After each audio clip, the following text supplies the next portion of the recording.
सांगलीतील पत्रकार नगरासह संजय नगरातील अळ्या मिश्रित पाणीपुरवठ्याच्या विरोधात लोकहित मंचचे अध्यक्ष मनोज भिसे यांनी पाणीपुरवठा अधिकाऱ्यांना धारेवर धरत विचारला जाब।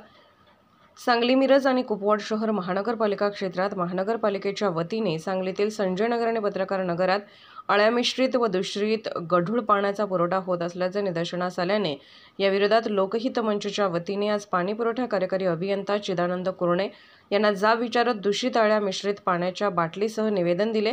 या दूषित अळ्या मिश्रित पाण्यामुळे लहान मुलांचं, नागरिकांचं आरोग्य धोक्यात येत असल्याने लोकहित मंच अध्यक्ष मनोज भिसे यांनी आज आपल्या पदाधिकाऱ्यांसह सदर निवेदन देत लवकरात लवकर यामध्ये सुधारणा करण्यात यावी, अन्यथा हे दूषित पाणी जबाबदार अधिकाऱ्यांना पाजू असा इशारा अध्यक्ष मनोज भिसे यांनी दिला आहे। यावेळी उपाध्यक्ष शिवाजीराव पाटील, अमोल भिसे, राजू शिरटीकर आदी मान्यवर उपस्थित होते।